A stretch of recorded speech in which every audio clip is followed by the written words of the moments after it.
എല്ലാവർക്കും പുതിയ വീഡിയോയിലേക്ക് സ്വാഗതം. ഇപ്പോൾ നമുക്ക് നേന്ത്രക്കായ വെച്ചിട്ട് ചിപ്സ് ഉണ്ടാക്കിയാലോ?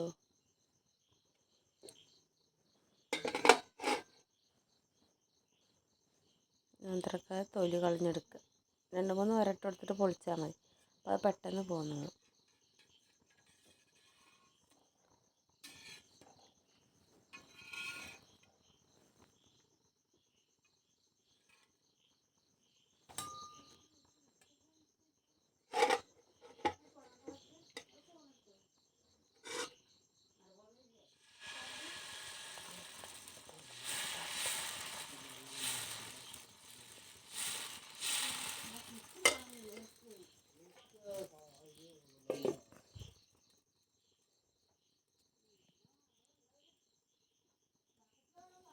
എത്ര ആവശ്യത്തിന് അത് പൊളിച്ചെടുക്കുക. എണ്ണ അപ്പത്തിന് ചൂടാകാൻ വെച്ചാൽ നന്നായിരിക്കും. നന്നായി ചൂടായ എണ്ണയിലേക്ക് ഇത് ചിപ്സ് നമ്മൾ അരിഞ്ഞിട്ട് കൊടുക്കും. ചിപ്സ് അരിഞ്ഞ കട്ടറുണ്ടെങ്കിൽ ഏറ്റവും നല്ലതാണ്. അല്ലെങ്കിൽ കത്തി വെച്ച് അരിഞ്ഞിട്ട് ഇട്ട് കൊടുക്കണം.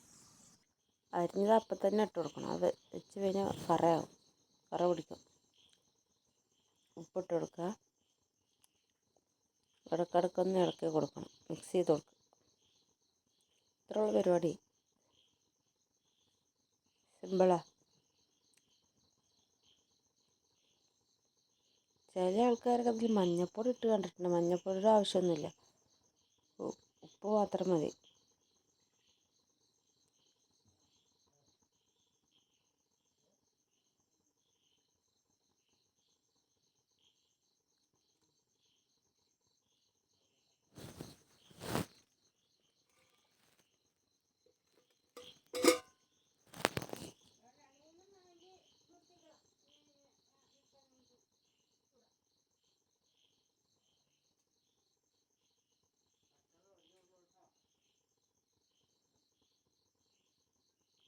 അപ്പോൾ ചിപ്സ് റെഡി ആയിട്ടുണ്ട്.